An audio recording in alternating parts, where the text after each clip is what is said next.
Boys Film Club. As always, my name is Michael. I got Cody here. Olives and Calvin are behind the scenes. And our first special guest is Jacob. Ooh. Hello. Shout out to the GOAT. So we brought Jacob on specifically for this episode because he is a big comic book nerd. So that's fitting for Supergirl. We're all very opinionated on comics in general. I think you only recently read this, correct? Yeah, I finished reading it the night before I saw it. Dude, shout out. And the comic book is awesome. Yeah, the graphic novel is really amazing because also Supergirl doesn't really have that many solo books, in my opinion. I think like she's most known as just like an extension of Superman. Like even in the animated series, Supergirl's mostly in like the Justice League cartoon, or like more people even know Power Girl, and we all know why people like Power Girl. But yeah, Supergirl is kind of relatively underlooked in the adaptation case, I guess, or even just solo work. But anyway, how's everyone doing? Chilling. Shout out. I can't complain. Same old. Nice. Pleasure to be here. Excited. Perfect. Well, Jacob, did we want to do a little introduction for yourself and just rattle off some of your favorite movies? I see you got Letterboxd pulled up. I do got my top 4 pulled up just to kind of give an idea. Yeah. Not gonna lie, my top 4 is always constantly changing, just like most like people that watch movies. Yeah. I just got love for it, so it's always changing. But Spider-Man Across the Spider-Verse, that's the one that I have. It kind of goes a little bit more than into in terms of like lore and stuff like that. So I dug that one a lot, especially as like a big Spider-Man fan. Nope is an IMAX film, just amazing. Never felt so many different emotions watching a film in a theater like that. Wish I could re-experience it again. That's how like it just stuck with me so well. Blade Runner 2049, one of the last movies I had to sneak into because I wasn't old enough to watch it when it came out. I did it for my birthday. And I was the only person in that theater with one other guy.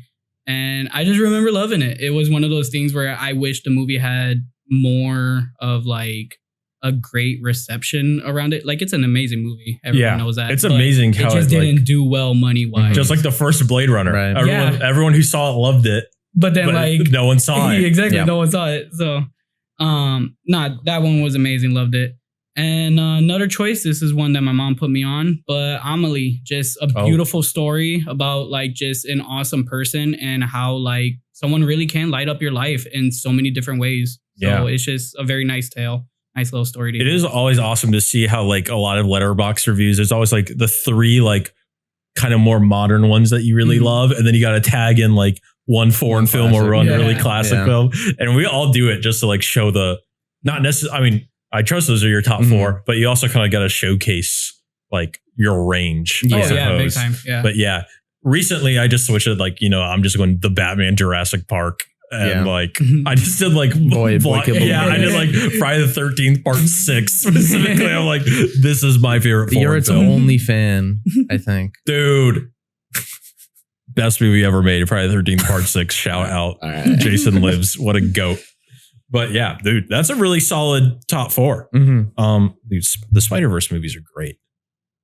I can't wait for to have children before the third one comes out. I know. When is it slated right now to come out? Sometime next year. It's I thought they delayed it again. It could be, honestly. I'm not gonna lie. It's got like uncertain information. Batman Part 2 vibes. Oh, brother. It's like everyone wants it, but I mean, Spider-Verse has more of an excuse for being so delayed because it's literally animated. They're going to do some crazy stuff. Yeah. It is just one of those ones where like, I'm also on that side where it's like, I don't mind waiting. Take as long as you need. Yeah. Take as long as you need to make it. The part that keeps throwing me off is that like randomly like Phil Lord and like Chris Miller will randomly come out and be like, oh yeah, we just started doing like voice acting for this. And it's like, you said this a year ago. What do you mean? Yeah. I thought you guys did this already. Yeah. I don't have problems for movies taking so long in production. I hate that recently as TV has become more cinematic to say, we need at least one show that's like 25 episodes a season, 2 seasons a year. Hey, brother, there's like 5 of them. Are they good though? they're all the Chicago shows. That is true. But take that as you will. They're not really. Yeah, the Dick Wolf is really carrying cable on his back. That and like reality TV shows. But like the Pit's like pretty consistent when it comes out. Yeah, it was a year between. I'm pretty sure. Yeah. And they go crazy. Yeah, there's a lot of attention to detail for just a TV show. I think it's all in LA. They don't have to fly out anywhere. I think the exterior shots might be in Pittsburgh. I was on the lot when they were filming the previous season, which is pretty cool. We just saw a bunch of extras. We didn't see any like of the main actors, just a bunch of all the extras are technically like actors because they have a lot to do behind the scenes. A lot of them are actually crew members. Oh. But yeah, we just saw a bunch of people wearing like the what are they called? The robe. What are the hospital robes called? Are they just gurney? No. I can't think of it. I love I love not being able to think of like simple things as soon as like a microphone is turned on. It's awesome. Like forgetting Jaws in a Spielberg draft. But anyway, before we dive into Supergirl, any films that we've watched in general or just anything? I watched all of season 1 of Widow's Bay. Is that the Apple Plus that you've been talking about? Yeah, Matthew Reese, I want to say. I really Stephen Root. Shout out Stephen Root. He's really funny in that. I don't have hearing Apple. a lot of good things about it. But I haven't had a chance to watch it either. It didn't really hit for me. Like if I were to give it a rating, it'd probably be like a 3.5 out of 5. Out of 5. 3.5 is good though. It's well made. There's good stuff in there. Just may not be for you. Yeah, I think. Yeah, I don't think it's super for me. I'm interested to see where they go with the second season, so I might watch that if it comes out in a reasonable time. But yeah, it was okay. It was fun. Yeah, there's a bunch of fun stuff. There's some not so fun episodes, but there's other things that I enjoyed about it. Yeah, I may get Apple. That may finally be the reason I get Apple because it's a horror comedy, right? And that's like one of my favorite genres. Yeah. And also Severance and Pluribus around there. Yeah, we need to watch Severance is what we hear a lot of more than what's the other one? Pluribus. I don't think I've ever seen it written. So I'm like, what is this? What is everyone talking about? That one's actually really good. Is that the one I recommend that one. Is that the one that Stephen King really loves? Stephen King's back and forth. Yeah, Oliver's nodding yes. Oliver knows the same. Oliver sees the same tweets and Reddit threads I do. I mostly just been watching Love Island or the World Cup. When I'm not watching the World Cup, I'll watch it. You watch Love Island? Well, not. I don't want to say I'm forced, but like, yeah, you watch it. I kind of do, yeah. But half of the room understands. Yeah, I started out being forced to watch it, and now I'm like, oh, this is. I love reality TV because I just love watching people fight. I'm kind of in that boat. For me, it's like, I hate how I get so into it, but I also realize that it's like, hey, I get into it for a reason. Yeah. Like, there's a reason why I'm watching this and why I'm getting mad at these people for the choices they're making. And just like to continue my point about television, there's an episode like every day. Like, like, it's maybe, like, these editors are in there every night. I know. There's like 10 people in some like lab out there. Yeah. That are not allowed to leave until that episode. They can't leave the basement of the island. They're like stuck underneath it. They're stuck in Fiji. Oliver, is there anything about the Love Island? What about the Survivor contestants being like 10 miles away? Oh yeah, they're on island. They're on like similar islands, aren't they? I'm not watching Love Island. I had no idea. That's awesome. Isn't that Fiji? About. Yeah, it's Fiji. Yeah. Survivor is Fiji. Yeah. Mm-hmm. Yeah. Love Island is they're Fiji. Neighbors. So they're like, they're like 5-10 miles away. Wow. Those people are having like, they're just hooking up with everyone. And I've like eaten rice for the past 30 days. It's like you're over here starving and then you just hear like fireworks and like stuff going. You're like, what are they doing? Yeah. It's like No Country for Old Men and There Will Be Blood using the same. They share the same locations. At least those tones are kind of fitting. But There Will Be Blood, like when they light the oil, the fire. They could see it from the set of No Country for Old Men, so they had to shut down production for a little bit. So what if like they're going on like a special date and you just see a speedboat Oh my cross God. behind the yeah, there's probably like some Survivor challenge where they like hear a bunch of like Casa Amor makeout sessions going on, and they're hella mad. They're just hearing them yell at each other. These 5 Love Island relationships. Rob's the GOAT. Rob with anyone. Rob's my favorite. You heard it here. I don't know what this means. He's not even on this season. He's just a GOAT. Season 7, season 6 and 7. Yeah. He was a bombshell in 6, and he was a permanent on. Oh wait, no, bombshell on 5, permanent on 6. Yeah. Because season 5 they didn't like make it long because they didn't couple up with anyone, if I'm not mistaken. Yeah. And then it was season 6 was when they came in, they started, and they stood out for sure compared to everyone else because of everything that had happened. Yeah. And we're talking like this is someone that like had to jump into a pool just to get away from the cameras. Yeah, he was crying and he like hid in the pool. Like rational reaction with everything that's going on, but it was also one where it's just like you guys see Maury, right? When they like start following the person as they're clearly distraught, like trying to get away from the cameras. It felt Maury. Like that, and it was like, oh, I felt bad for him. I remember when season 7 came out because they showed there's a contestant on that show named Ace, and he reminded me so much of Jacob, just physically, not personality wise. No, it was. This is actually really funny. Awesome. I almost forgot about this. This is a funny thing. So season 7 for me was actually the first season I was watching like live with my girlfriend. Yeah. And randomly as I'm watching it, I get a text from him and he's like, oh, this guy looks like you. He's like, maybe it's the mustache, but I don't know. And then it's when Ace smiles, it kind of looks a little bit similar just because our eyes like kind of disappear. It's one of those things where it's like the big cheek effect. Yeah. But there is a personality. I am nothing like that. No, he's nothing like him. I would never get my name tattooed on my back, by the way. That's Ace. To cover my whole back. Yeah. Never. He has his own name on his back. Yeah. Yes. A lot of people on Love Island have their own. There's a guy named KC right now who like all the guys really love and all the women really hate. I don't like him. I mean, he's good at entertainment. Well, he's funny, but he's also very stupid. He's very disrespectful the way he moves about things. But he has like a full leg sleeve that's like Michael Jackson. I'm not sure if you like. No. I have noticed that. There's certain times when they're like in the pool, and I'm like, y'all got some weird tattoo choices. Yeah, it's like NBA players. Yeah, like DeMar DeRozan has the Joker on his arm. That's funny. Like Heath Ledger Joker. Oh, that's not good. I remember being at like Epcot specifically, and I saw some guy wearing like a full Jared Leto tracksuit of Joker, like all white, and just like the graphic images of Leto himself. I'm like, this is crazy. Like, not even a good design. This is insane. Why are you wearing Why are you wearing a tracksuit in Epcot? It's Florida heat. How are you wearing this? It's hilarious. I don't have any words for that. Should we just move into Supergirl on that note? All right. On that note, we were talking about Supergirl. I don't have a synopsis written down, but let's just freestyle it. We have it here so people know we're not LARPing. We get accused of being LARPers when we do the Star Wars stuff, which is really funny.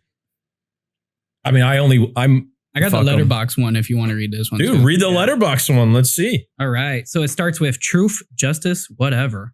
When an unexpected and ruthless adversary strikes too close to home, Kara Zor-El, aka Supergirl, reluctantly joins forces with an unlikely companion for an epic interstellar journey of vengeance and justice. That's much better than like what IMDb usually has. IMDb is just like whatever. Very vague. Can apply to any movie. Yeah. So anyone who is unfamiliar with the graphic novel, I mean, chances are if you're watching us specifically, you probably have read the graphic novel. The graphic novel is like great, beautiful. Yeah. Like the art style is so good. But essentially this is like Supergirl's kind of like Odyssey. I think it's also her best standalone project in terms of graphic novels. You don't really need to know anything about Supergirl. Like you can pick this up and it'll explain everything. For me, I really only knew her from the first few episodes of Justice League Unlimited. Where she's with like Captain Atom and Green Arrow and all that. But I was like, I feel like I should read it. I don't really know too much about her. So before I see the movie, I should read the comic book. And I did finish it in 2 nights. 2 nights. The first half is a little meh. But once they get to Maypole, that's where it really kicked off for me. And I was like, oh, this is what we're doing. Okay, this is awesome. Yeah. We got things to say. This is great. It's really, like I said, the art is absolutely beautiful and it contrasts a lot because there's a really like, I guess, darker tones and themes in the book, especially the planet you're talking about. Yeah. Don't want to, by the way, right now we're going to do like a spoiler free section and we'll timestamp or mark whenever we start going more in depth for spoilers. But yeah, this graphic novel is really amazing. It's really just a Supergirl odyssey. Kind of borders on like the lone wolf and cub trope a little bit. It's mostly that. She's go ahead. My bad. I actually ended up reading in a Variety article that the writer for Supergirl kind of took inspiration from from True Grit. That makes sense. And plot wise, I feel like it makes a lot of sense. Like, it's super obvious. Millie Alcock, she based a lot of her performance around, I'm forgetting her character's name, but Haley Steinfeld's character in True Grit. And it makes a lot of sense. So it's one of those ones where it's like, oh, they kind of based everything around it. It's really funny how close it is. Yeah, that actually makes a lot of sense, especially the Coen brothers one specifically. But yeah, this graphic novel is really great. If you don't know anything about Supergirl, I really love this because Superman is a character that, okay, this is going to sound weird to say. It sounds weird to say that Superman as a character is underrated because he's the prototype of all superheroes, essentially. But I know what you're saying. For a long point, people were like, Superman's like vanilla. Yeah, people are like, oh, this freaking guy. He's so, and that's just because a lot of times they don't adapt Superman. Well, anyone who says that also doesn't really read comics. No, I think, I think there's a reason why the Dark Superman, comic series multiple comic series have really popped off, like Injustice and Red Sun and all that, because they're doing something different with the character, and he's not a goody two shoes. He's not doing the right thing. Because Superman he's an aspirational figure. Like he does go through like mental struggles and stuff, but for the most part, he knows what the right thing to do is. And the stakes are that like there's just so much noise around him. Like even Lois says like, you're doing the wrong thing. Like that's not logistical, but Superman's like, no, I'm sticking to my morals. I'm sticking to my beliefs. Yeah. So he's more of an aspirational figure. And there's a reason why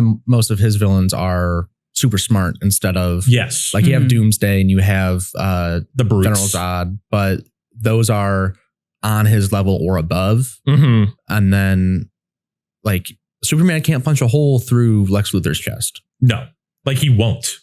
That's part of his character. The Doomsday and Zod serve as him taking the gloves off, him dropping the weights, and really going to town. But for most of the time, it's really just like, this is a guy and he's going about things in a different way. And you can't full on light yourself at him. When people think of Superman, they mostly think of the Kryptonian side, the really invulnerable, like practically immortal side.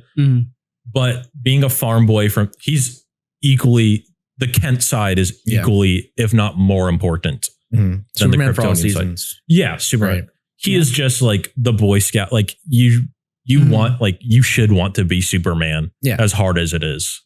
Like that's what's so awesome about that character. Yeah. But segueing to Supergirl, I think that she's much more relatable as a character sometimes. She's more gray, I'd say. Well, she's also more, Superman's backstory is his planet exploded, but he doesn't really like know that heritage. He didn't grow up with that heritage. He wasn't really old enough to like really like miss it the way that like he was fresh out Kara was able to. Because she was like what, 14? Yeah. Yeah. Supergirl was raised on that planet. She was 14 when Argo went up. Yeah. Like, not even when the planet blew up. So she was probably like late teens before she even like woke up in America, essentially. Yeah. So she is part, like she knows, like she witnessed that it's not a genocide, but like that her species being completely wiped out. Right. And she has to completely adjust. Unlike Superman, who only realizes he's Kryptonian when like he finds that rocket and everything. Yeah. And then like Jor-El speaks to him through the crystals and such. But yeah, Supergirl is also a lot more, well, it depends on the depictions, but in this depiction, the Woman of Tomorrow depiction, she's a lot more jaded and struggling with the fact that she's got a lot of grief. Yeah. And she's still coming to terms with it. Yeah. So which is a big theme throughout this and the film. So let's just segue into the film now. This is still spoiler free, but just general thoughts. How'd y'all like it? Did you hate it? Love it? It was fine. What are your first thoughts? You could kick us off, Jacob. Yeah. All right. So not gonna lie, I kind of have like 2 ratings / opinions on it. My base level one is kind of just, I give it a 3. Just because I do think the movie is like a solid watch. It is one that the showing that I went to was on a Wednesday night, and it was considered like a fan first one. You could tell that there was like genuinely people there that were really big fans of Supergirl, and they were just happy to see her on screen the way she was. Millie Alcock is amazing. Great as Supergirl, great addition to like the universe. But since it's an adaptation that is based off of specific source material, and I want to say this real quick. An adaptation does not need to be 1-to-1 the exact same thing for it to be good. It can be a totally different story as long as it gets the core, like fundamental, like themes of the book. Right. And I feel like this movie sadly loses it at the end. So that's where it keeps it so low for me. But at the end of the day, if I still am being honest, this is a movie I would rewatch again. I saw it twice over the weekend. This is a movie I would watch again too. Like even if like someone else wants to watch it, like I'm totally down. It's just I'm not as favorable with it as I would be for like Superman or like Spider-Man, anything like that. Yeah. What about you, Cody? Yeah, I think there was a kind of a small consensus that people were like, oh, if you read Woman of Tomorrow before this, you're going to hate it. And I don't fully agree with that. I think having Woman of Tomorrow as a base helped me out. It also hurt me because Woman of Tomorrow is really good and the movie is not so good. But having the baseline of who Kara is, what her relationship to Krypto is, the backstory with Krypton, all that, I felt was needed. It's, I don't want to sit here and go, oh, well, the book does this and the movie does this and the book does this and the movie does this, but I will do that anyway. The movie it goes at such a breakneck pace that we're not really anywhere. Like we don't have time. The inciting incident is Krypto gets poisoned. That I wouldn't say that's a spoiler. No, it's Krypto's in trouble and they go on the journey to find the guy that put him there. It's kind of like the driving action of the whole plot in reality. Like it really is. There's no plot without Krypto, if we're being honest. In the movie, we don't really have time to be like, no, the dog from Superman, he's hurt. Oh God. They just are like, this happened. There's a timeline. We're going. But in the book, it's a little different. In the book, it's like weeks long. It's a weeks long journey. And I was like, okay, this is interesting. But in the movie, it's 3 days. And I think the things that they chose to focus on in those 3 days are not what you would have chose. Not what I would have chose. It really is just like boom, boom, boom, boom, boom. And then they get to whatever that planet is where... Are you talking about the one with the green sun? No. In the book or the movie? In the movie. Okay. Before that, like with the women? Yeah, with the women. Yeah. That's where it kind of screeches to a halt. And I'm like, okay, why did we choose the most bland, boring, gray planet to linger on? Yeah. Like the special effects still look the way they look. And we chose to just be like, this is a gray planet and it's all rubble and we're here and it's dusty. And I was like, okay, this is not visually interesting. There's characters who kind of blend in with the background. The fight scenes are a little hard to follow.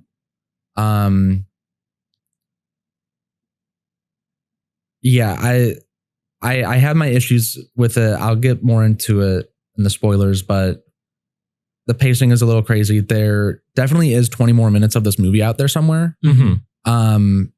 That they just decided to leave on the floor for whatever reason. And then also I heard that they blew through like 3 composers for this. And you really feel that. Yeah. There's not really an identity with the music because they're like, it would work here instead of doing our own thing, paying a guy to make our own stuff. What if we just paid the rights to this random song? And it gets really egregious in the final fight of the movie, where it just does not fit at all. And apparently for that needle drop, they cycled through 45 or so songs. They landed on that one. Yeah. I think that's been spoiled. That's been like viral already. The song, more so the cover. Yeah, it's a really a lot of the songs in the movie are like by girl bands and female artists. Yeah. Which is to be expected. Yeah, which is great. It's Supergirl. But there's not like an original song they could have chose for this, or like Blondie, the shirt she's wearing. There's literally they use it in the trailer. Punk rock. They use it in the trailer. Yeah, they use "Call Me" in the trailer. Yeah, like it would have been so easy to slip that in, and you instead of going super slow mo, you just are like, this is how fast Kara can move. And she's moving like to the pace of the song and just zooming around. And she's already zooming around, but you just cut out the slow-mo. We don't follow Ruthie. Kind of like a Quicksilver-esque look. Yeah, a little bit. Yeah, that'd work well. My opinions are, I think I probably like this the most out of the 3. I'd give this like a 2.5 or a 3. Yeah, I'd give it a 3 stars probably. Okay. As with most things, the book is a lot better. Oh, yeah. And that's very clear. I think the positives of this movie, before we go into like spoilers, the casting is great. Yeah. Like that's the strongest part. Like every character is really cast. I actually found Ruthie in the movie to be less annoying than in the book. In the book, it's kind of her shtick to be like so literal. Yeah, but there's payoff. Yeah. Yeah, that's true. I kind of get both sides. My take for reading Ruthie is just like, she is so proper. So it's kind of just annoying to like, you read like, like especially when she's my honorable father. Shut up. Yeah. Yeah. Like there's a lot of moments where it's just like, my father would have done this and done this and done this and done this. And it's my just honorable, like, venerated, respected father. Okay, cool. But you're also just asking someone to move out of your way right now. We don't need this whole paragraph, but it is still cool. In my opinion, I really love the casting for Supergirl, Lobo, and pretty much everyone involved. Well, there's another positive. I thought the script was like solid enough. The biggest flaw, in my opinion, is Greg Gillespie as the director. I think if you're making technically like this is the second true feature film under the Gunverse of DCU, and for such a great graphic novel, maybe pick a director who has. I'm not trying to be super rude, but I just don't think he has a really good creative vision for anything. He also didn't look at the source material at all. Yeah. The production designer said they didn't read the comic until they were done with 70% of their designs. A mistake. There is like another crazy fact out there like that just came out through like, so Variety has been on it this weekend in terms of like articles related to Supergirl. I forgot the writer's name. I know like they don't have much of a writer's credit, so it's not they like started out anything as a playwright. Bad to them. But so they started out like working on TV shows, and then this is, I guess, their first official movie. Quick question for you guys, and this is kind of a spoiler for the book, just for anybody. Yeah. Do you guys think like Krem gets killed in the end of the book? Yeah. He doesn't. He doesn't. So he gets whacked in the head, and then he's like, "Oh, like ow," but that's it. He doesn't actually get killed. There's a speech bubble where she says that Kara. Do you want to just mark the spoiler now? Let's just jump into spoiler. This is where we're doing spoilers now because you've already had enough of our thoughts for spoiler free. But yeah, the only reason why I mentioned that is just because like a part of me really agrees with you. I do think a big part of this problem was Greg Gillespie. It's going straight to the but primary. Another part of it is that like there is now like a whole article pretty much establishing that like even the writer kind of misread the ending. And when it is something that is like such of a heavy choice like this with such of a story where it's like they are essentially chasing this person this entire like movie. It is an odyssey of them trying to get to them. Yeah. And for the ending just to be kind of like misread so easily is very weird to me. And it just seems like a lot of the big people in charge. Did they confirm? I don't want to be that guy, but I have an article that states so this is the last page, and it starts out with the quote that I would have taken from this book instead of the Krypton did not die in a day, the gods are not that kind, which also should not have come from Kara because we have no basis of what she believes. It seems like she doesn't have a belief in any higher power because she's seen what she's seen. Mm-hmm. But whatever. So it's the end of the thing. It's years later. It's too big, she said. We're too small. This is Kara talking. And then this is Ruthie. She says, I knew they were my words said long ago at the edge of Maypole, where a genocide happens and ethnic cleansing happens, which should have been in this. Dude, I could totally see like 100%. Why a marketer, like a producer is like, don't do that. Yeah, but like, they killed Netanyahu and Superman. Yeah, that is true. Also, like, I also agree. Like, my second point that's a fake is country. just like, I feel like when you mention a character in the same movie, that's like, oh yeah, Lobo killed off his entire race. Oh, that's the you truth. can mention genocide, but you can't imply it. That's kind of weird. Lobo does literally commit genocide just for fun. You don't and they mentioned that. Yeah, exactly. They mentioned that clearly. They're like, oh yeah, he killed his entire race for fun, not the fun guy that you want to hang out with. And trafficking young girls is also very dark for a PG-13 Trafficking movie. young girls, it's more topical with, we're not monetized yet, I'll just say it, with the Epstein stuff. Yeah. And this is a very women-centric book too. I think there's also Israel-Palestine stuff still going on, and any criticism of that government is good and needed and earned. So I think they needed something where, because Kara has her screaming in space moment. I really wish she flew to the sun and screamed in the sun. Was like bathing in the sun and like screamed in it. But she still gets her screaming in space because she failed to protect the one girl. And it's drowned out, which is cool. And it's drowned out because it's space. There's no sound. It's awesome. Why was Seth Rogen in it? Sorry.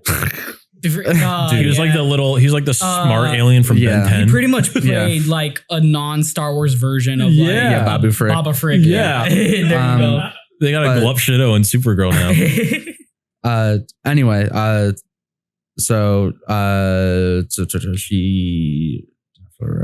instead she moved her sword swiftly through the air and stabbed down through the chest of the kneeling brigand. After it was done, she returned the bloody blade to my hand. And that is where I shall end this long story. Maybe he just cut off his arm.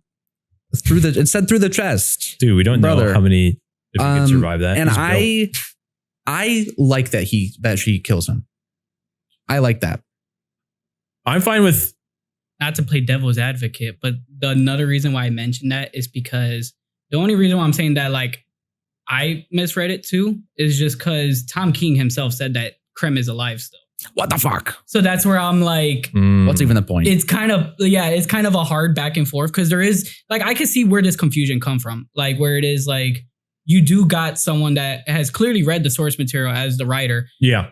It's just, they read the ending the same way that we just kind of did, where it's like, it seems like, unless you're like really paying attention to it, it's like, oh yeah, no, he's like dead. But then again, you see like this weird part of the panel where he's like reaching on the top of his head. Yeah, but I kind of imply that. But that was Tom King's answer to it. Maybe he's like, he is still alive, but that, I don't know. I also misread it. So, okay. I'm just now, there could be multiple interpretations. Whatever you think is fine. But it's Ruthie being old, talking like She's a narrator in this graphic novel. Yeah. Looking back on her past. And in the end, they talk about like Kara's like, I read your book. And Ruthie's like, oh, that fictitious tale, whatever. So maybe that's the ending that she gave Krem. But the ending that we see with her bonking him on the head is the true ending. Story she told. Gotcha. I think the most important detail, regardless, is that Supergirl did not want Ruthie to be the killer. Yeah. Whether Supergirl kills Krem or not. Oh yeah. The more important part is like she's willing to take. Yeah, exactly. Like there's no reason for Ruthie. It's similar to like when Batman adopts Robin. They're like, you're going to put him in like a life of hate. He's like, I'm doing this so he doesn't become what like I am. Similar tale for Supergirl and Ruthie's relationship. But yeah, my biggest problem was just like, Jesus, like this Gillespie just felt like he felt like it was like make a James Gunn movie. Yeah, he was trying to do Guardians of the Galaxy. Yeah. And but without any color or less heart. Yeah, and I know that like they're all in the same universe, so we want color palettes to be like relatively consistent. But I feel like Superman was way more colorful. Superman's way more colorful, and also like that's such an important part of this book. Yeah, is that it takes advantage of the visual medium of color. Yeah, like we can like we're on a different planet. We can make this part of the solar system bright colors, and Earth's galaxy is a lot more like neutral tones. Right. So just like embrace a style. No, I'd rather you embrace a style and flop. A style gets you so far because you're like, oh man, this really didn't work, but it looks so cool. It's so stylized. A lot of film is style, is the substance. Yeah. Right? Like, I mean, there's so many like Daisies, the Czech film, like there's a lot of substance. I'm not sure if either of you have seen Daisies, but it's a lot. It is also about feminism, a very women-centric film, and it's a really great film. And they make a lot of points, but the filmmaking style is so crazy because it's very new wave and it's Czech new wave. So they're just like insane over there. And like that's part of the beauty. I'm trying to think of a more like well-known example of like you can take any like standard film and add some style to it and it just becomes so much fun. Like, okay, this is crazy, but like the Jason Statham Crank movies, have you seen them? I get what you're saying. That's just like such a standard action movie, but it's so fast paced and insane editing. That's why you watch the movie. It's also such of an insane concept. It's a perfect formula for an action movie, but like it's by far from a masterpiece, right? Yeah. But like the style is so much fun that you want to rewatch it, and you can do that. Like the style is the substance, and it's so beautiful in the graphic novel. You're in this bright, colorful world. Supergirl is wearing bright blue, the big like red and yellow crest, and she just hates herself. Like she just hates everything. And that's what like the contrast between her personality and her outfits and the beauty of like the world are so great, especially like that genocidal planet. If I recall, I haven't read it in like a year or two, but wasn't like the planet really bright and beautiful as well? It was. That's what made it crazy. Everywhere. Even the this utopia was built on genocide. These are like well-established like towns that are like prospering because they eliminated their other town that they had to like share stuff with, and you just see a huge difference. They moved them out, and then the brigand, either they called the brigands to do it's a little the dirty work or not. It's a little murky on that, but Krem is a part of that genocide. And the first moment they're there, and Kara's like, it says blue and purple. Where do I put what? Yeah. What's going on? Like she's like, what's purple? Like, what does that mean? There's ways to allude to it. And like, even if they don't have the stones to show, which fine, whatever. It's PG-13. Right. Kids are going to see it. But the thing though, too, is that the panel doesn't show it either. No. Yeah, right. Implies it. You just see the aftermath. The aftermath and the remnants. If you it's the same as Luke finding the skull of like Aunt May Beru, whatever. Yeah. It's like you don't need to see it done. We you just know need to something see happened. the horror, the aftermath. Yeah. Or Mulan. Yeah. I was just thinking about Mulan last night. Oh my God, prime Mulan example. does it like that's literally for children. Yeah. And is like such a devastating image. But yeah. Not to cut you off. No, you're good. Like, yeah, you could literally do that. If they took the story in a different direction. So whatever. But it's so damn colorful, man. Why are we even Barrington, which is the prison for Superman in the book, he's not that established, so he doesn't have a prison planet made for him yet. But like it's so gray and boring. The green hue is cool at first, and then it just drowns out, and she's in a cave. Mm-hmm. But even there's dinosaurs. Yeah, there's dinosaurs. Oh, and That's and how do they get there? Krem's redesign in the movie, they were trying to make the Brigands the Ravagers from Guardians of the Galaxy. They were trying to make them more like they put them in BDSM punk, gear. Yeah, BDSM piercing, spike, like goth punk. Yeah, Ravagers. Which is another thing where I'm like, oh, he's literally just trying to make Guardians of the Galaxy 4 with different characters. Yeah, it's like asking Claude, make a James Gunn film. That was actually my main problem with like the villain, was that I felt like, to me, he just reminded me of Taserface. Yeah. Volume 2. Yeah. And it was just one of those ones where I'm like, I can't take him that seriously. I never took him. He's got a fuck ass ponytail. Yeah. I did not take him seriously at all. It's that weird haircut he's got where the it's like you're whole bald, head but shaved, then you got and that there's little a square. Yeah. Brother. Mm-hmm. He also wears a mask in one scene, and then he's got all these face. It's like, what is the point? You're not aura farming here. Mm-hmm. Yeah. You're not aura farming here. Personally, I didn't have the same, like, if that guy walked into a bar, I'd be like, I'm not talking to this guy.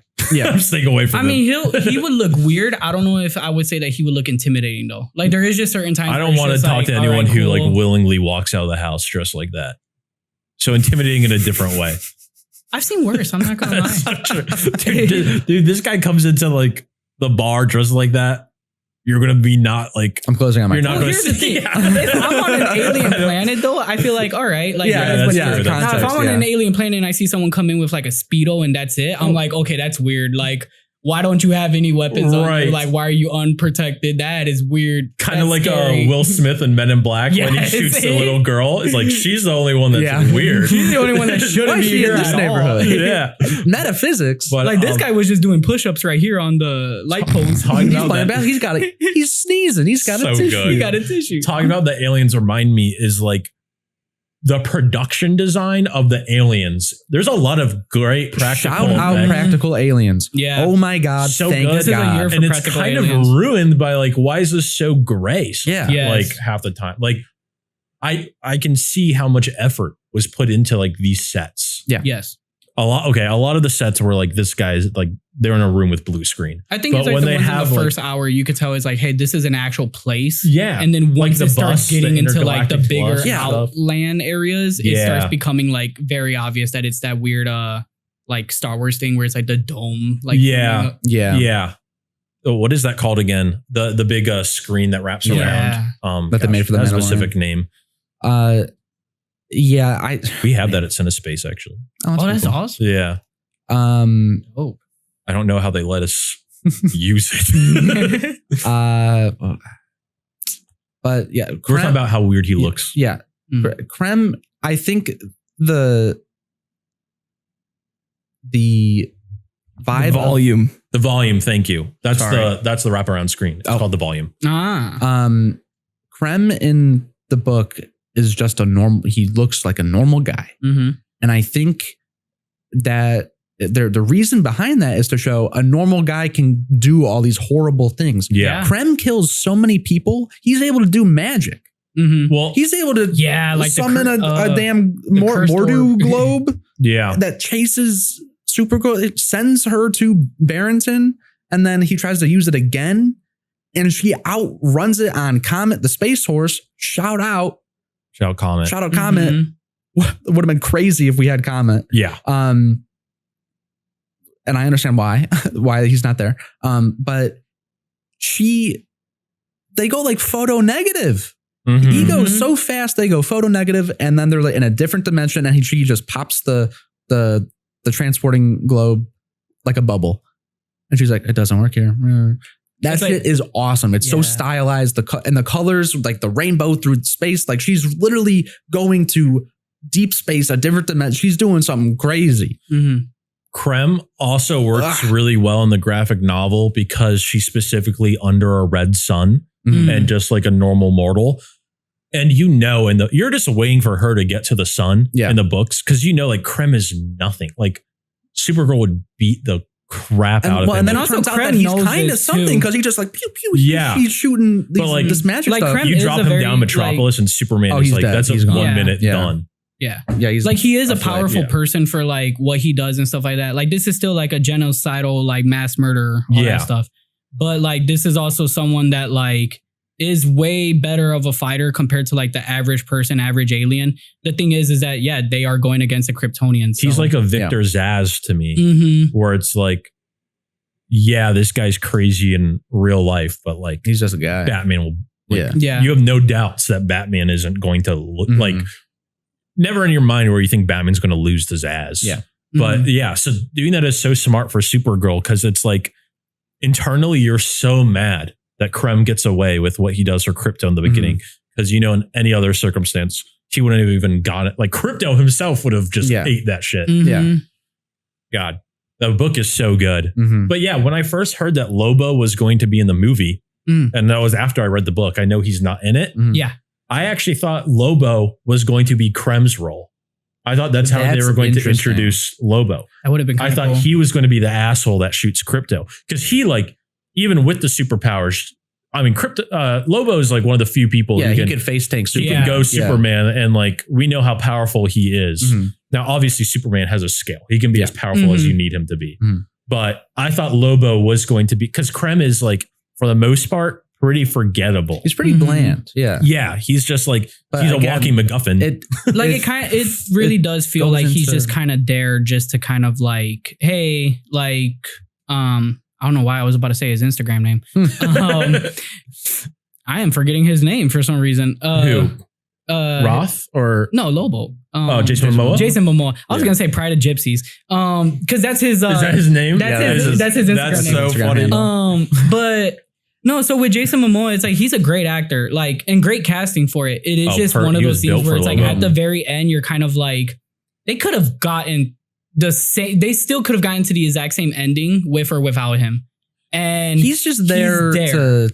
To be a fun side character. He's there. He's a nudge to the audience. Like you guys wanted this for so long. Yeah. Here he but is. It is well, they'll use him in other stuff. Like, he'll be a good second or third character. He's the Deadpool. He'll show up. He'll be like, oh, so you guys are trying to save this guy. I just killed this guy. Eventually he'll be like, instead of like the kaiju in Superman that Superman fights, it'll be like Lobo. Yeah, he'll be like the opening act villain. Yeah. Or like Crisis Infinite, or like he's going to come in and he may reluctantly like help them. Because he's more of an anti-hero. He's not. It depends on, He's, I mean, well, he did kill everybody. He starts out as a true villain, but he's just so beloved. Yeah. That they kind of did the same, like the Venom. They Deadpooled him. Yeah. Like I think Venom, because remember, like he was the lethal protector for a while. Yeah, I think he still is. You're more caught up on Spider-Man than I am. Yeah. Well, kind of. MJ Venom right now? Yeah. Oh, the comics are so weird. Dog, what are we doing? So, okay, Paul. How they have it is Eddie Brock is Carnage currently. He is Carnage. Eddie Brock is Carnage? Eddie Brock is currently Carnage. Dog, what are we doing here? MJ is Venom. Crazy. It's like Spider-Man 2. Which... I don't got nothing against the idea of MJ being a superhero. It's just weird that they keep forcing her to do stuff like that. Yeah, it'd be different. Jackpot to Venom. The Venom thing is interesting. If it was like she didn't want it, and then it overpowered her. Yeah, and was like she didn't want the symbiote. The symbiote found her. Yeah, and it was just like, and she's close to Spider-Man. Yeah, like. Yeah. Because that actually would be very interesting. It's kind of like you kind of get like an obsession as like vibe to it where it's like a stealing of autonomy that isn't like consensual. Right. Yeah. Yeah. That would be a good like mini series graphic novel. Yeah. Yeah. But yeah, back to Lobo. I mean, it's only like he's there to chop off a dude's head and throw a bunch of grenades. He's awesome. Yeah. He's got a flying motorcycle. He's Jason Momoa built with a cigar always. The kids are going to love him. The cigar is so comically large. And it It's really. It looks like this mic. Like it looks. No joke. Yeah, it's the size of this mic. It's like it is that big. You could get it at Party City. It's the one that lights up. Like a Groucho Marx one. It doesn't it doesn't go like you don't see the ashes become more. It's just he's just like, all right, let's do this. He's so good. But Jason Momoa, he's so charismatic, you know, and we see him. I think he was calling me a liar. Because I am one. Because I am. This is a bit of a weird nitpick, but I think he was too jingly. What do you mean? Yeah. Like he's got the chain wrapped around his wrist. Do you mean like literally too jingly auditorily? Yeah. Like every time he moved, it was like not like cowboy boots, like spurs going. Not like the. Yeah. It's just like kind of like a dean walking through a high school. Yeah, you just hear the keys down the hall. Yeah, you hear the keys. He's like, he's wearing the keys. He's just too. It definitely didn't he's got distract a lot going me. I didn't notice that, but he does. He's visually busy character, and to have even more stuff going on audibly. Yeah, I was like getting a little overwhelmed, a little overstimulated, I guess. But that's just a nitpick. Yeah, and that's fair. Yeah, my biggest criticisms are just that this feels like I'm even erasing the fact that like the book is better. I was expecting it to not live up to the book, but I also think that's like personally that's like a bad comparison because like you're a movie, do your own thing. You don't have to be a one of one like you said, and you can make your own interpretations. But like just have a creative vision. But this is by far from the worst superhero movie made by a lot of people are saying. Like this is the Flash exists. Shazam 2 exists. I'm saying like quality wise, like I had the same amount of fun from this as I did from like the standard MCU flick. Aside from stuff like Guardians and Ragnarok, like there's a lot of MCU. There's so many MCU movies. It's like a tier 2 or tier 3 MCU movie. It's not Winter Soldier. It's not one of the goats. It's a misstep for sure. I'd watch this before I watched the Iron Man sequels, before I watched Thor 1 and 2. You like the Iron Man sequels more? Do you? For sure. Yeah. This is really, it's not very good. I'm actually, but Iron Man 2 and 3 are. Okay, hot take. I'm actually on that side. Yeah. I'm with. Oh my God. I'm sorry. Because, okay. You're taking Whiplash over Lobo? Yeah, Lobo's boring in this movie. What do you mean? No, Lobo's so much fun in this movie. He shows up and he does exactly what you think nothing. He's not badass and he's not funny. He is badass and he is funny. I do think Lobo is badass, but I do agree that he doesn't do much because he is just there and then he's like the whole time going like, no, I'm here's a Boba Fett in this. Yeah, he's just fucking around. Yeah. But it's kind of like, he really doesn't serve much for the plot, Benicio del Toro in Last Jedi. He's there for 2 seconds. And he does nothing to affect the plot. After I learned that Krem was still going to be the main villain, that's what I expected Lobo to not be in this much. Yeah, and he's credited. It's like with David Cornsweet and Jason Momoa. He's last build. So you think you think Lobo was funny in this? Yeah. Were there laughs in your theater? At all? Counting myself. Yeah, there were actually most of the laughs were from Supergirl's one-liners. That's what they call. What are they? There is that moment where it's like being on glue. That is bad. Yeah, that's terrible. What does that mean? I will admit there was a part that I thought was kind of funny when like Lobo's just like, oh, I'm not talking to you girls. Hey, so like we just came over here and we were just wondering if like you knew what this was doing. That like the kind of code switching I thought was kind of funny. Yeah, I do think that was her kind being of a good Callie flip. from the Valley. Yeah, I like Supergirl constantly being like, Ruthie is going to get us like our asses kicked. Yeah, I feel this like guy's they a Toy had Story 4 truth. You know what? They had an effort. Get out of here, bro. I'm so tired of this fucking guy. He annoys the shit out of me. He's so like, yeah, it's just, I'm so sorry. No, you're good. I gave it a 3 the night of.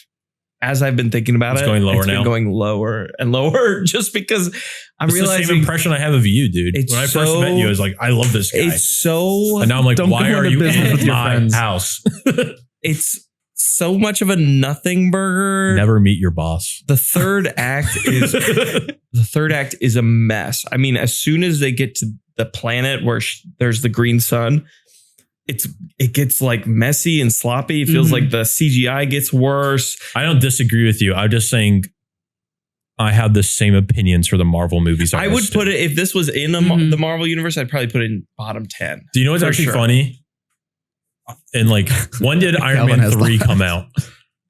Like 2011? Yeah, probably. Dude, like I was on 2013. I was on a Disney Avengers. cruise ship when Iron Man 3 came out. And we didn't realize this, but like our room was right above the movie theater on the cruise. Oh, that rips. Every single night, our whole room would shake. And we're like, what the hell is that?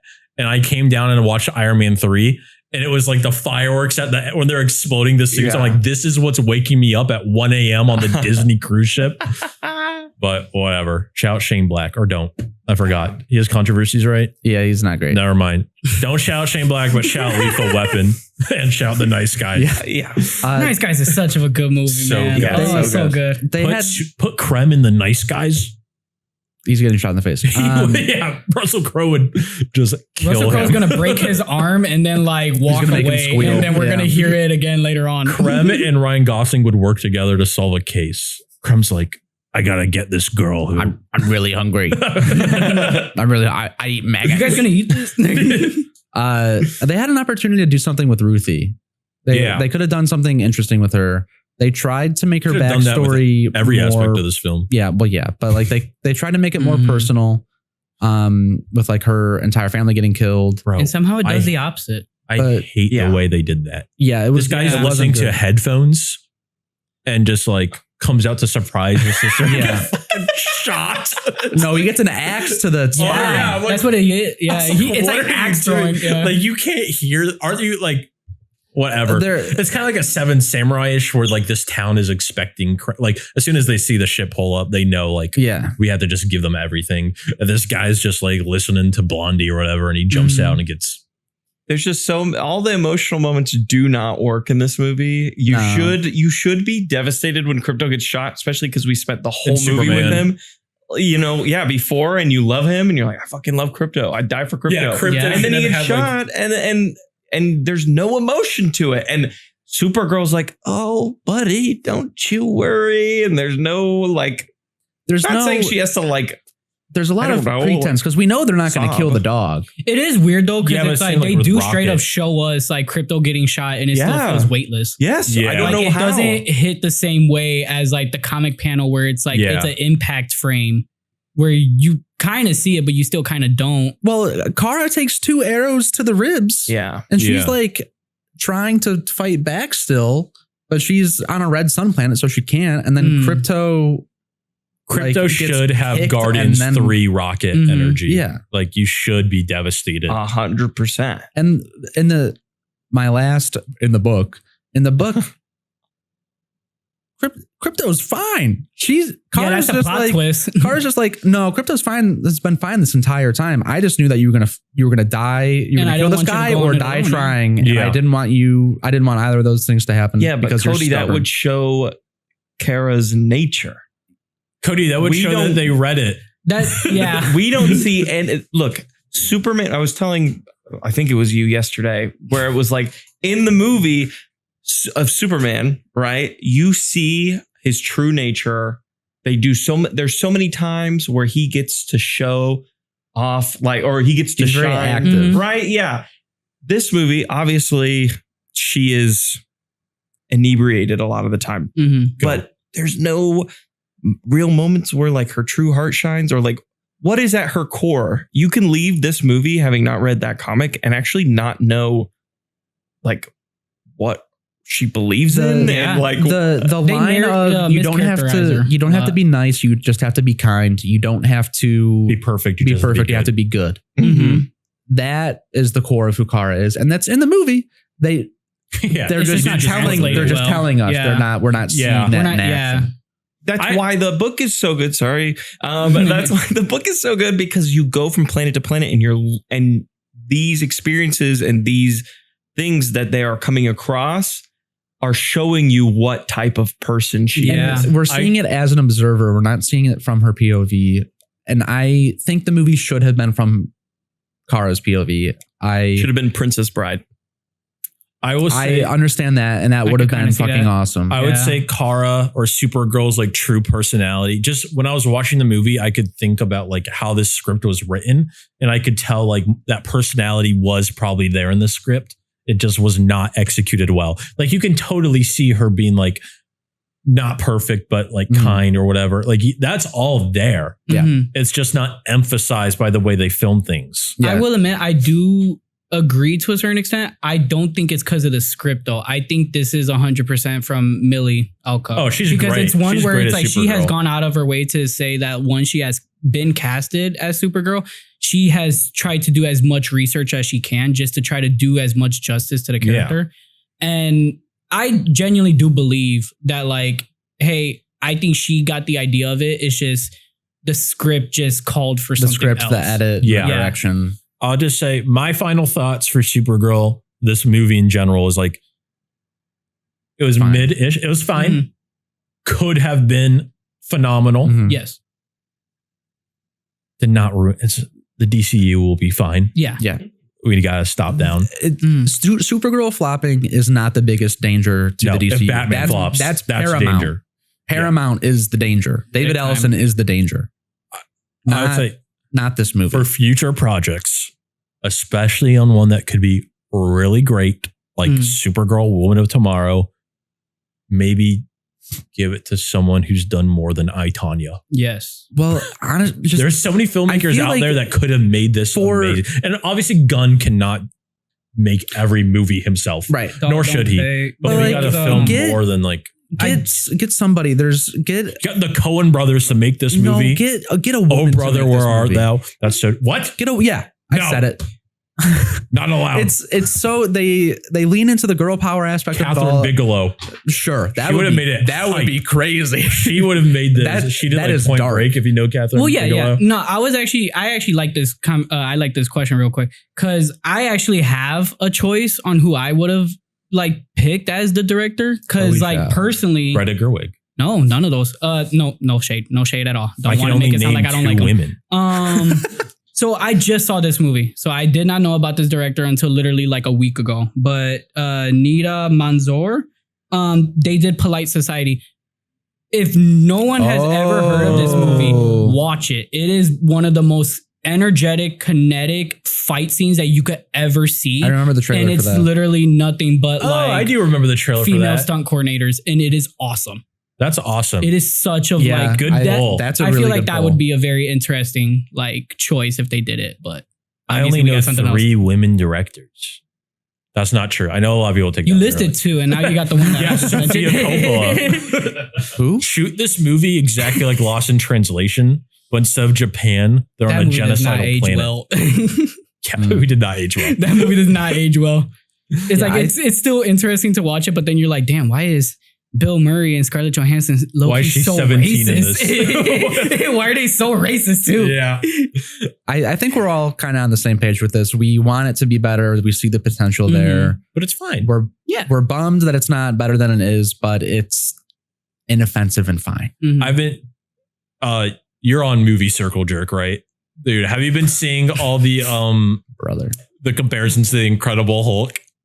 They're like the second movie of a big franchise debuted with like the same Rotten Tomato score. Welcome back, Edward Norton's Incredible Hulk. So good. Do you guys have any other thoughts before we wrap up? Yeah. No, I just to add on to what you guys are saying, I agree wholeheartedly. A lot of the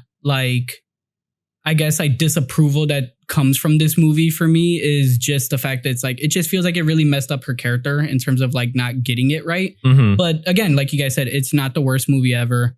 The last movie that generally I saw that gave me this feeling was actually Spider-Man Far From Home. And a lot of people like it. I do not think nothing is wrong with liking that movie. If you like it, this is Mysterio totally fine. Or this is Mysterio. Yeah, the one with Mysterio. My problem with that movie is that it is a good movie. It is a fine movie. The problem with it, when you really think about it, like on a Spider-Man level, he would never like just drop the mantle because of the fact of like, not over this. Oh, I'm going over like some feelings. Like I'm mad that my mentor is dead and I'm trying to get with my girlfriend. Like it is one of those things where it's like, are you fucking kidding me? Whoa. No, like played full volume. What on earth are you doing? Technical difficulties. But Opens up just YouTube in the middle of a. That was crazy. looking at the Far From Home trailer. He's like, it wasn't that bad. But I think that's a good compare.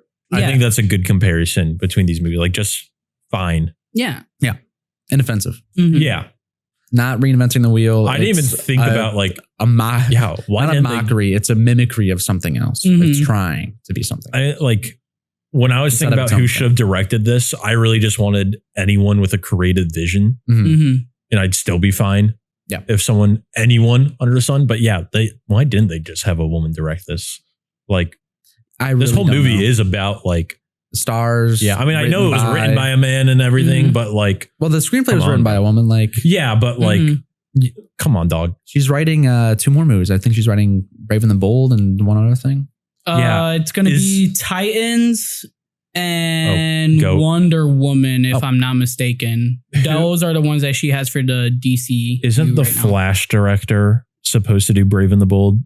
I think so, yeah. We Andy need to not do Muschietti. that. Muschietti? Yeah. We Muschietti, need to yeah. not. Why do the that. hell? We need He to. like James Gunn really liked the Flash, and I still to this day do not understand. He's the where only that came guy. from. Yeah, He's the only we need, one. especially for something Him like and Tom Cruise.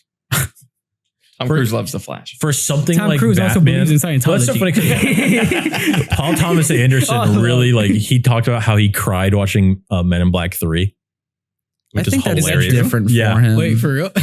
Because that's like a legacy sequel made for that generation. Also, not that Yeah. it's a good movie, Well, he likes the but time there travel is aspect. this whole emotional standpoint of like, oh, like I get to see my dad. One, they put it That's what made onward him moment cry. where they're like, I get to see my dad again, and it's like, oh, okay, just like- wasn't expecting that. Yeah, that was a good Men in moment. Black. I don't. There are like that- so like that many movie. filmmakers out there with good creative I love that visions. Pitbull song. And we Random. like they should be the ones who make like Supergirl, Woman of Tomorrow, and Batman Brave and the Bold. I don't want. Mhm. I'm not trying to be like such a hater because I know Not how at all. hard it is. Like I've only made short films. And I know how hard that can be. Mhm. Right. So I know how much Yeah, effort it sometimes the takes. edit takes 4 years. I know how much effort it takes to make a mediocre film. Yeah. So I'm not trying to be like so harsh. Mhm. But dog, we've got to give Batman give him a good director, bro. I mean, it is good. He directed it. Yeah. Yeah. It 1 and 2 and Dog, 1 and 2. Flash. no, that did not do the argument you just thought it did. and that's fine. I liked the first. I like one. the first it. Yeah. Well, wait, we're talking about the remakes or we're talking about the OG? Yeah. Oh, He'd be 'cause- old as hell. yeah, I if was he gonna did say that. I know the OG is like popular and like a staple, but I was like, It's yeah, also- no, it's it's, a product of it's his bad. time It's for pretty sure. bad. Yeah, It's also a miniseries. You're not supposed to Yeah. watch like the 8-hour. But yeah. I tried to watch the new Salem's Lot the other day. Oh, brother, why'd you do that? I turned it off after like 10. I was like, I don't know oh. how I got through all of it. Yeah, I don't know why you did. I was also like Yeah. tipsy, which is so I should have loved it. No, I watched. I was it gonna say, Stone you know, Cold. something's even worse when like you're intoxicated. hit You're while still you're, like, like, I'm drunk not or- with it. Yeah, but- Yeah. That's a that was. I'd never get in that but time. yeah, bed. something like this could have been so phenomenal if given to the right person. Mhm. Batman has to be good. Yeah. Just because he's Batman. Are James Gunn and Craig Gillespie friends? I know James Gunn loves There's working gotta with be his blackmail. friends. It's gotta be black. I'm James- really afraid of like James Gunn cronyism. I'm afraid of who James Gunn trusts Yeah. if he gives Batman to. Yeah, Yeah, they should get the guy that made Brightburn. Oh, that's James Gunn. he Well, that's wrote it. also- No, he produced it. He produced Oh, it. He okay. didn't direct it. Phew. That's something else I want to toss in real quick. Yeah. I think the reason why we also view James Gunn in this way is because you, as anybody, just don't make promises that you know for a fact you might not be able to keep. And in the sense of like, if you're constantly saying, oh, for the DCU, we're going to read every script, make sure it's perfect. We're going to make sure that every single thing is for the character as it should be. You say that, and then we get something like this, and then people are like, okay, so where did that thought process get lost? I think he's really trying to fast track as many things as he possibly can before Paramount takes over. That's fair. I could kind of see that. Because yeah. they That makes they sense. might just reset it and bring back Gal Gadot. Who knows? No. God, I hope. James Gunn, in my opinion, is like one of my favorite modern directors, especially for blockbuster style films. The thing about James Gunn is like he's good enough of a writer to get away from it, but he always verges on being like, he's able to like make what should be like bad really good. And I think there's a genuineness to it. Yes. So when I think a lot of people try to mimic that, they only do like the really bad parts. Similar to Ragnarok versus Love and Thunder.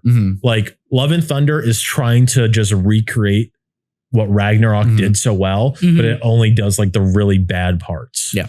And that's my fear for a film like this, or like James Gunn is really like, there's some times where like, I don't really agree with what like James Gunn's decisions are, but he's just so good at executing them that's like, I still love this regardless. He's got a vision and he commits. Yes. Yeah. So that's my fear. It's just like, that's actually a good example of like what you were saying earlier for like, I don't care if a movie is bad. I just want like the substance to also like represent it. Just stand for something. Do your own thing. Because Love and Thunder, like going to the part that you were talking about earlier where Krem like sends Supergirl and like keep forgetting her name, Rufy to like the other side of the universe, is that they do go to a point where it's like black and white and there's like no color and stuff.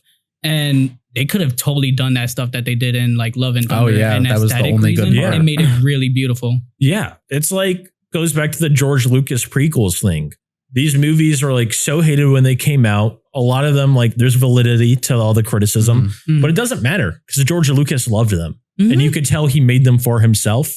And at the end of the day, whether you hate those movies, there's a certain amount of respect you have for it. Yeah. And like if this movie was written, like if they directed it like for themselves, as opposed to like what checks off like the blockbuster checklist, especially when like catering a film towards women.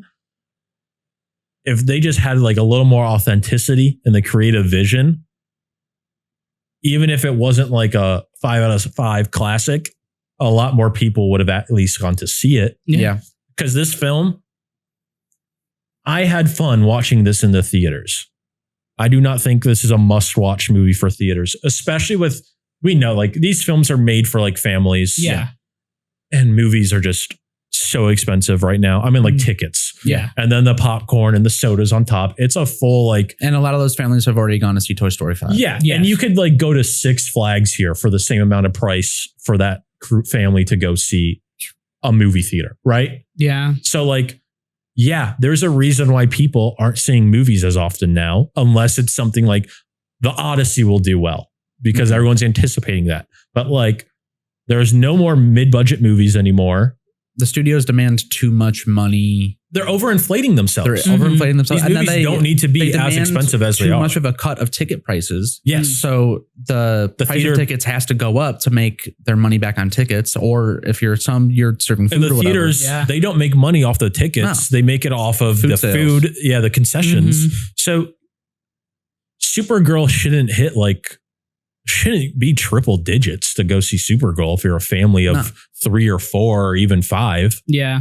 But yeah, I'm sure young girls would absolutely love this film, as they should. But it's not for the film itself. It is for Millie is so good as Supergirl. Like I said, the casting. Yeah. The casting was awesome for all film, for all roles. That's the biggest positive in my, like, I still have trust in the DCU.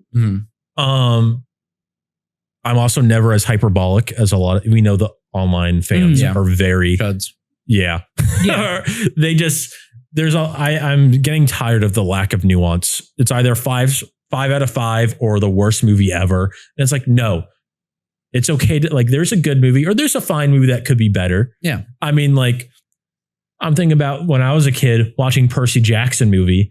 Even then I recognized like, this is not the best movie ever made, but I still like it. Yeah. It's fun. It's made for me. You can say the same thing about Supergirl. You can say that like, there's more nuances than whether a movie, it doesn't have to be phenomenal. It doesn't have to be earth shattering. You can just make a fun movie and everyone will love it. Yeah. At the end of the day, you're going to be entertained. And if it accomplishes that, that's a win. If it's boring, that's an L. That's the biggest L you could possibly take. Jenny did not read this book. And she liked the movie a lot. Mm-hmm. Granted, Jenny and I don't look at films the same way. She even mentioned that when I talked about my criticisms for the creative vision. She's like, I don't even think about that. I just like the cast. Supergirl and Lobo are awesome. And it made me laugh. And saved the day. It was fun. I was like, that's the majority of how people see films. And that's okay. Yeah. Like, you don't have to look at films under a molecular level every single time. No. But the director should. Yes. Yes. That's my final thoughts. Fuck Toy Story 4. All right. Yeah. So is this is the end? I think we're gonna cut for a special surprise later, right, Oliver? Awesome. But just for this video, did you want to like shout out anything like your Instagram or something? We're gonna blow Jacob up. He's gonna be a star someday. Let me give you guys my letterbox. You can also tag it too, probably beneath the videos and stuff. Yeah, for sure. My letterbox is jaybird1034, Jay Bird 10, and then no underscore, nothing, just 1034. One little tidbit, just in case if anybody might be interested, I am currently doing a 365 challenge. I try to do a new movie a day.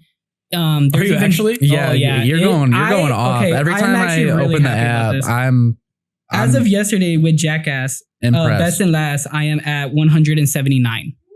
Jeez, boys. Yeah. But it has been really fun. Honestly, it has really forced me to like watch a lot of movies, see a lot more perspectives.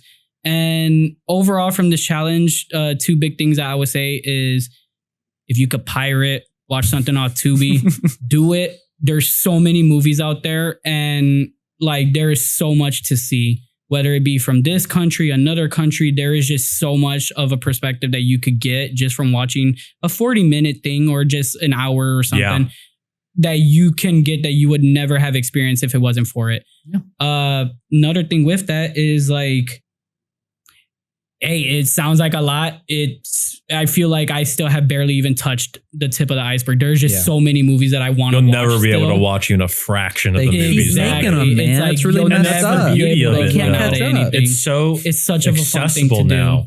Like it's like social media has a lot of issues, of course, but like YouTube is so much like you just need you just need an iPhone with a decent camera and you can make something really awesome. No, for real. I mean, it's so simple, but it's true, right? Yeah. That's like the beauty of film. Mm-hmm. Yeah. It's like you even get it where Backrooms is a prime example of this. But like nowadays, we're starting to go backwards where we will film with VHS like cameras if we can. Just whatever you could get your hands on, do it. The imperfections. Inland Empire. Yeah. Inland. Did they do that? They did it on tape. I need to rewatch that. I haven't seen it in such a long. I don't. You don't like it? No, nothing will prepare you for that. No amount of substances, no amount of straight edge. Just nothing. Man. Even more than other David Lynch stuff? Yeah, that's his most obtuse. Okay.